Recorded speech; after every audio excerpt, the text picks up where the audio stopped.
Soms kom ik zot van al die beats die in mijn richting kom. Eén voor één gerechte bron van ware inspiratie. En één dat niet tegen kunt zeggen. Want observatie vormt de rit die ons verbreden. Dus bekleed mijn navigatie door het leven.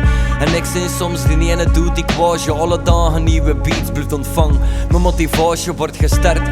Beslissing leunt dichter aan bij mijn beleving. Volgen ieder mijn intuïtie dan een strikte redenering. Mijn hart verstopt wat aan mijn hoofd niet eens kan vatten. Nu zie ik in het donker vaak alleen en nog maar witte katten. Ik zit weer aan het studeren met kwantumfysische formules. Straks Space Barry nog dat ik die kerel zie van moleculen. Te vergeefs, maar mijn blik is scherper dan van Stephen Hawking of van Steven Spielberg. Op het moment dat hij voor Jaws ging of van Steven Soderbergh in collabo met Stephen King.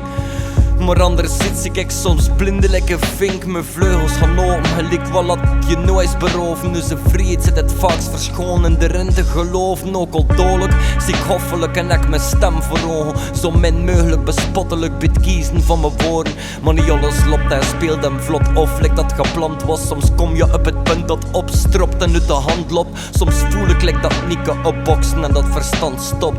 Soms voel je niet verborgen passie op je hartstocht. Maar zwart, de focus ligt op het nu. Niet in tegenslagen of nederlagen van het residu. Laat het los, want de levensfase duurt niet continu. Rap het op en hef het werk dat het meeste kan gebruiken. Al ligt er stof op of een race om zwart te doen is. Maar juist de daad uit wat kan vinden. Dus ik stop het zoeken en ik verdwin.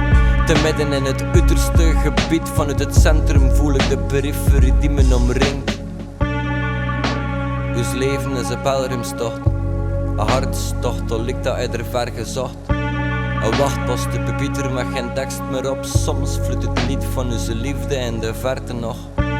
De weg is soms een helle tocht en erger nog, het remt je af en zet je op je plek uit de verre god. De tempel komt maar zelden tot voltooiing. We komen niet ver tekort, maar ver genoeg zodat we het niet weten.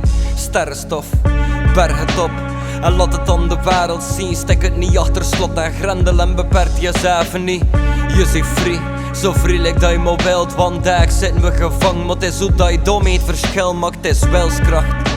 Intentie, het gevoel dat je krijgt op het moment dat leven je God overspoelt. Kopt je onder en had hem naar roos, hem lekker bezetenen. Zoveel verdronken meisjes, omdat ze panikeren. Ze verliezen kracht en stresseren.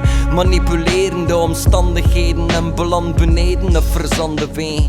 Verhaal vanuit het oog verloren episode en periode van onze universele globe. Verleden, de wereld, moeder aarde. Mijn vadertje staat, stond niet meer stille bier.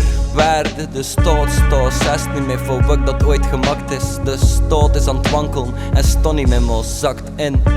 We stotten rust te wachten. Het is de vragen die je vast doet in het verleden. Met de toekomst in je kragen, laat het los. God allemaal komt en als het niet komt, toen komt het niet. Maar daarom vind je nog geen rust en compromis. Of volledig, voel de vulle 100%. Kijk nooit eens meer om, maar vertrouwd op het gevoel van het moment. Versteld, en word je nog een keer bewust dat de rivier in je zit. Dan niet en nooit niet krijg geblust. De phoenix komt gerezen. Uit zijn stoffenassen, heel de wereld tolt. De slot, de kleine kwartslag uit zijn assen. De manen maakt een sprongetje. De atmosfeer is af te lezen in de regels van de ogen van een jongetje.